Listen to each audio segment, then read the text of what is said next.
Hello. Welcome back to the new vlog. सब देखने और सुनने वालों को मेरा सलाम और नमस्कार। मैं उम्मीद करता हूं कि आप सब लोग ठीक होंगे। आज की बात करते हैं। आज मैं आपको जो बात बताने जा रहा हूं वो हम बात करेंगे आज टोकनॉमिक्स की, कि टोकनॉमिक्स क्या चीज़ है। दूसरा, जहां तक पाए की बात रही तो पाए जो है आज आपने देखा है, अभी जब मैं ये व्लॉग बना रहा हूं तो इस टाइम 86 सेंट पे ट्रेड हो रहा है।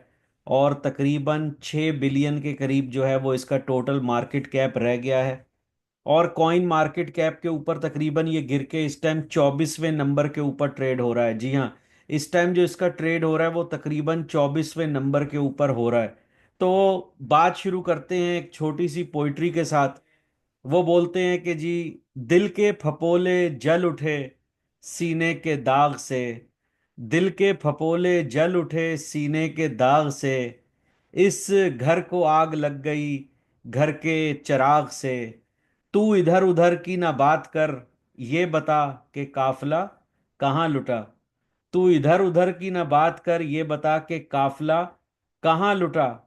हमें राहजनों से गिला नहीं, तेरी रहबरी का सवाल है। तो यहीं से हम अपना व्लॉग शुरू करते हैं और आगे चल के देखते हैं कि टोकनॉमिक्स क्या चीज़ है बेसिकली। टोकनॉमिक्स क्या चीज होती है बेसिकली। टोकनॉमिक्स का जो वर्ड है वो निकला है टोकन से और इकोनॉमिक्स से। ये इन दोनों को मिलके बनता है टोकन, और इकोनॉमिक्स को मिलके बनता है टोकनॉमिक्स। ये ब्लॉकचेन और क्रिप्टो करेंसी जो है इसके इकोसिस्टम में यूज होता है। और किसी भी जो कोई भी जैसे डिजिटल टोकन है, कोई क्रिप्टो करेंसी है, उसके इकोनॉमिक मॉडल समझने के लिए इस्तेमाल किया जाता है। अब इकोनॉमिक मॉडल क्या है? इकोनॉमिक मॉडल यही होता है कि भाई एक टोकन है, उसकी सप्लाई, उसकी डिमांड, उसकी वैल्यू या उसकी डिस्ट्रीब्यूशन कैसे लोगों में जाएगा, कैसे सप्लाई होगा, मार्केट में कैसे आएगा, उसका जो भी है, ये सारा उस चीजों के फोकस के लिए इस्तेमाल होता है। इसलिए इसको बोला जाता है टोकनॉमिक्स। तो आपको मैं दोबारा समझा दूं, ये इकोनॉमिक्स से और टोकन से वर्ड निकला है जिसको टोकनॉमिक्स बोलते हैं। इसका मेन फोकस होता है कि भाई कैसे एक टोकन का सप्लाई और डिमांड को कंट्रोल किया जाएगा, कैसे उसकी वैल्यू को कंट्रोल किया जाएगा, उसकी डिस्ट्रीब्यूशन का स्ट्रक्चर का होगा। जैसे हमारे आपने पाई में देखा होगा, लॉकिंग अनलॉकिंग ये सब कुछ चल रहा है, तो उसके बारे में सारा बताया जाता है। ये है। अब पहली चीज आ जाती है सप्लाई। जिस सप्लाई को ये कैसे चेक करता है सप्लाई, जैसे मैं आपको एक मिसाल देता हूँ। बिटकॉइन है, बिटकॉइन की टोटल 21 मिलियन, 19 से 21 मिलियन के बीच की सप्लाई है। अगर मैं कुछ गलत इस टाइम नंबर नहीं कर रहा तो वो इसकी वैल्यू को बहुत इन्फ्लुएंस करता है।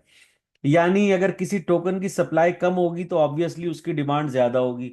अब किसी की डिमांड अगर कम होगी, और क्यों? उसकी सप्लाई बहुत ज्यादा है, मार्केट में बहुत ज्यादा अवेलेबल है।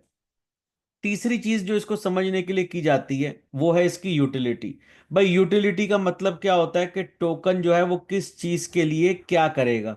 यानी क्या ये वोटिंग के अंदर काम आएगा, क्या ये जो पैसों की ट्रांजैक्शन होती है, जैसे मैंने आपको समझाया, XRP है, वो इस टाइम पैसों की ट्रांजैक्शन में बैंक टू बैंक या पर्सन टू पर्सन यूज किया जा रहा है। क्या ये टोकन जो है या कॉइन कह लें, स्टेकिंग में यूज होगा या किसी स्पेसिफिक सर्विस के लिए यूज होगा? जैसे बहुत सारी हैं।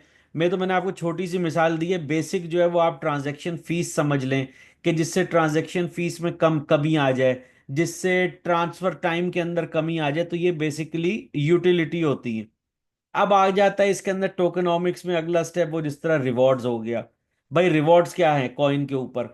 कि अगर आप ये कॉइन जो है इसके होल्डर हो, इसके कोई स्टेकिंग रिवॉर्ड है, इसकी कोई पार्टिसिपेशन करोगे इसके अंदर को, उसका रिवॉर्ड है। इसको इकोसिस्टम जिस तरह पाए का बन रहा है, आप उसमें एप्स बनाते हैं, आप उसके अंदर कंट्रीब्यूशन करते हैं, उसका कोई रिवॉर्ड है नहीं है, क्या चीज़ है? दूसरा फिर इसके अंदर टोकनॉमिक्स में आ जाता है डिस्ट्रीब्यूशन, कि भाई डिस्ट्रीब्यूशन क्या है। अब इस टोकन की डिस्ट्रीब्यूशन जो है वो कैसे होगी? जैसे कि पाए में अभी KYC किसी की अप्रूव नहीं हो रही, किसी का अनवेरिफाइड बैलेंस वेरीफाई नहीं हो रहा, किसी के जो है वो वेरीफाई होके वापस चले गए, किसी का 9वें स्टेप में रुका हुआ है, किसी का तीसरे में रुका हुआ है। तो ये है इसकी डिस्ट्रीब्यूशन कैसे होगी। जो लोगों ने वैलिडेशन की उसको अभी तक कैसे कॉइन मिलेंगे, कितने मिलेंगे, ये भी कोई क्लियरेंस नहीं है। तो पहले मैंने क्या बात की? सप्लाई की, कि भाई कॉइन की सप्लाई कितनी है। दूसरी बात की डिमांड कितनी है। सप्लाई कम होगी तो डिमांड ज्यादा होगी, अगर सप्लाई ज्यादा होगी तो ऑब्वियसली कॉइन की डिमांड कम होगी। फिर मैंने बात की तीसरी, सप्लाई डिमांड के बाद तीसरी यूटिलिटी की, कि भाई ये कॉइन जो है किस चीज के लिए इस्तेमाल किया जाएगा। ये सारी बातें मैं रिपीट भी कर रहा हूँ और आपको सुनाना भी चाह रहा हूँ कि बात ये आप याद रखें, फिर हम पहुंचेंगे एंड पे और आपको बताऊंगा कि आज मैंने टोकनॉमिक्स के ऊपर ही जो सारी बात की है क्यों की है। फिर आ गई चौथा इंसेंटिव, कि भाई इसका इंसेंटिव क्या मिलेगा रखने को, स्टेकिंग करेंगे क्या मिलेगा, होल्ड करने पे क्या मिलेगा।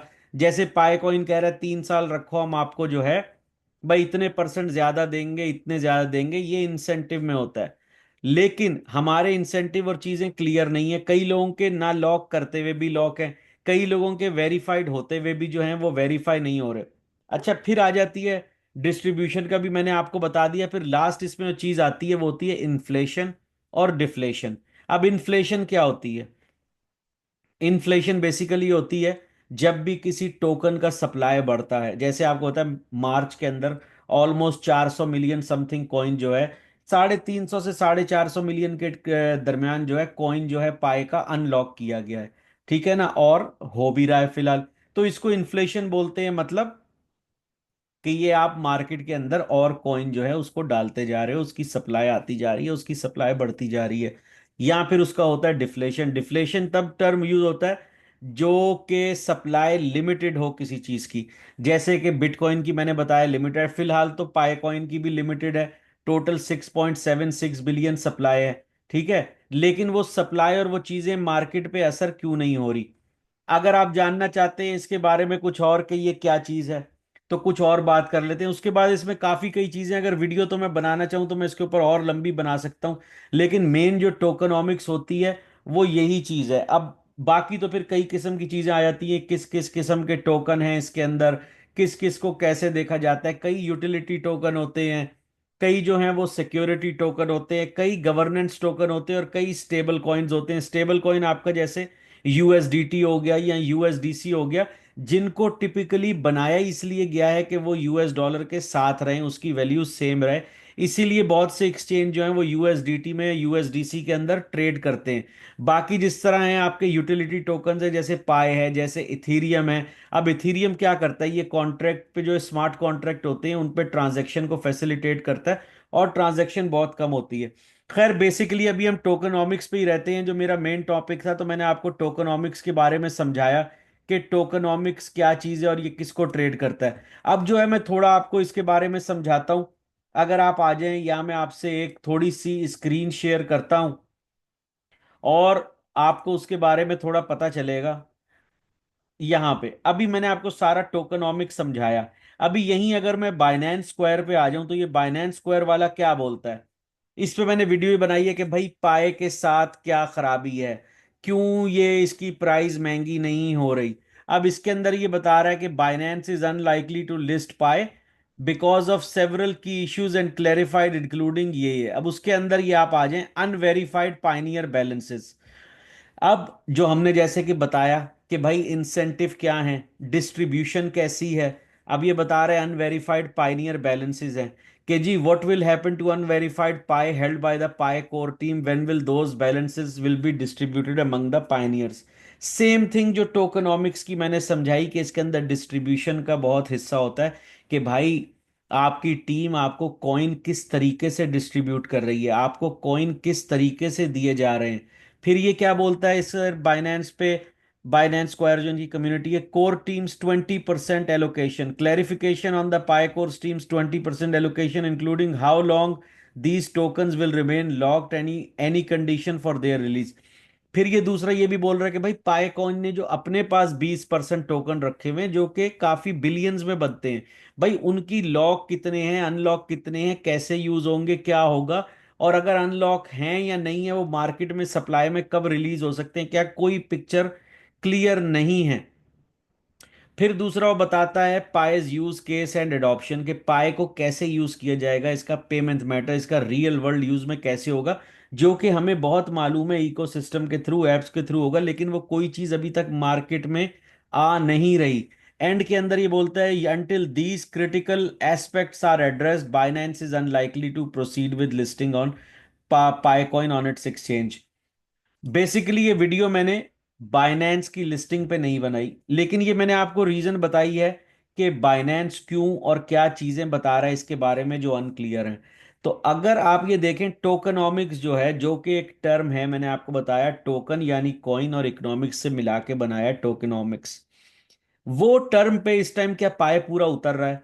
मेरी आपसे कोई लड़ाई नहीं है, मैं तो इधर वीडियो बनाता हूं कि जितनी मुझे नॉलेज है आप लोगों को समझा सकूं।